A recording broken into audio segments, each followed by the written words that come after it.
কোন ধর্মেই কিন্তু কোন ধর্মের প্রতি ন্যূনতম খাটো করার কোন নির্দেশনা কোন ধর্মের মধ্যেই নাই। যার যার ধর্ম পালন করার জন্য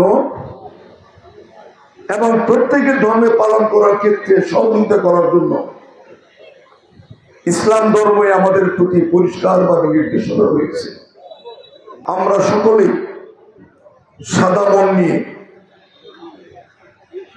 খুব আন্তরিকতার সাথে আমাদের কালিয়াকৈর হিন্দু এবং মুসলমানের মধ্যে সাম্প্রদায়িক সম্প্রীতি এবং হিন্দু মুসলমানদের মধ্যে যে আমাদের একটা ঐক্যবদ্ধ ইতিহাস রয়েছে, সেটার প্রতি আল্লাহর অশেষ রহমত রয়েছে বিধায়ী কিছুক্ষণ পূর্ব বৃষ্টির যে পরিবেশ ছিল, মনে আমরা করতে পারি না আজকে সচ্ছলভাবে স্বাচ্ছন্দ্যভাবে আপনাদের সামনে আমরা কাজটুকু করতে পারি। যখন ভঙ্গ হয় ভারতে, বাংলাদেশের উত্তেজনা, আমরা কালিয়াকৈরের বিএনপি অন্তত 100 টিম করে আমরা কালিয়াকৈর হিন্দু অধ্যুষিত এলাকায় আমরা পাহাড়ে বসিয়েছি। পাহাড়, সেখানে একটা হিন্দু সম্প্রদায়ের উপর যাতে কোনো প্রকার আঘাত করতে না পারে তার জন্য আমরা আমাদের দায়িত্ব পালন করেছি। আমরা 17 বছর দেখি নাই একদিনের জন্য একটা পূজাকে কেন্দ্র করে আপনাদের ডেকেছে গত আওয়ামী লীগের পক্ষ থেকে আপনাদেরকে সহযোগিতা করার জন্য কোন বৈঠক ডেকেছেন, এটা আমরা দেখি নাই। আপনারা দেখেছেন কিনা? আপনারা দেখেছেন? আমরা শুনেছি দুর্গা পূজায় যে চাউল 500 টাকা দিব, আর আওয়ামী লীগের লোকজন মুড়ে মুড়ে দাঁড়িয়ে গেছে।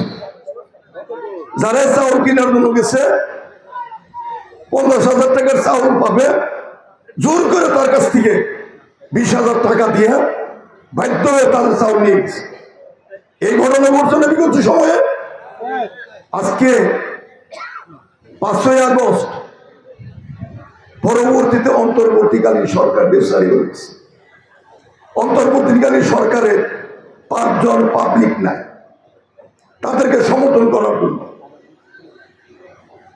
আরেক দল আছে মৌলবাদী দল। এই মৌলবাদী দল তারা দাড়ি পাল্লা নিয়ে কোরবান হয়েছে। ঈদের আগে হিন্দু সম্প্রদায়কে বলে যে ভাই, হিন্দু আর দাড়ি পাল্লার মধ্যে কোনো ভেদাল নাই, সবে মানে এমন মুনাফিকের অবস্থান তারা করতেছে। কিসের জন্য? আগামী দিনে তারা সরকার গঠন।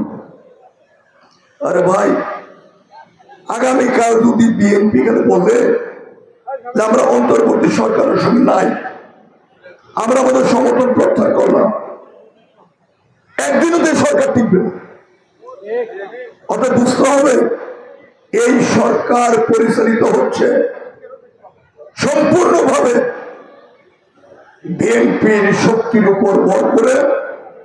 দেশ নায়ক তারেক রহমানের পরামর্শে আগামী নির্বাচন হবে, ফেব্রুয়ারি মাসে নির্বাচন হবে। এই নির্বাচনে নানান রকম অজুহাত হবে।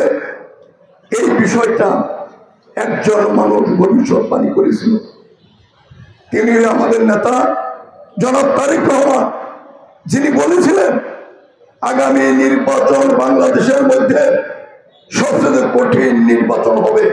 তিনি বলেছিলেন, আমাদেরকে সতর্ক করেছিলেন।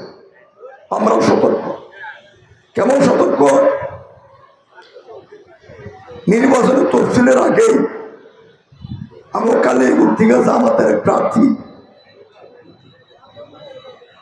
তার জেনে পাড়া জেলে যার বাড়ি, যদি কয় বক্সি তাহলে চিনে তার হিসাবে বাড়ির কাছে নাম ছিল গুরু হয়েছে। কিসে?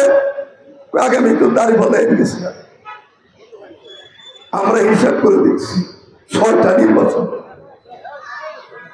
আমাদের গাজীপুর 1, 2, 3, 4, 5 আসনে জামাতের ভোটই আছে 10,000।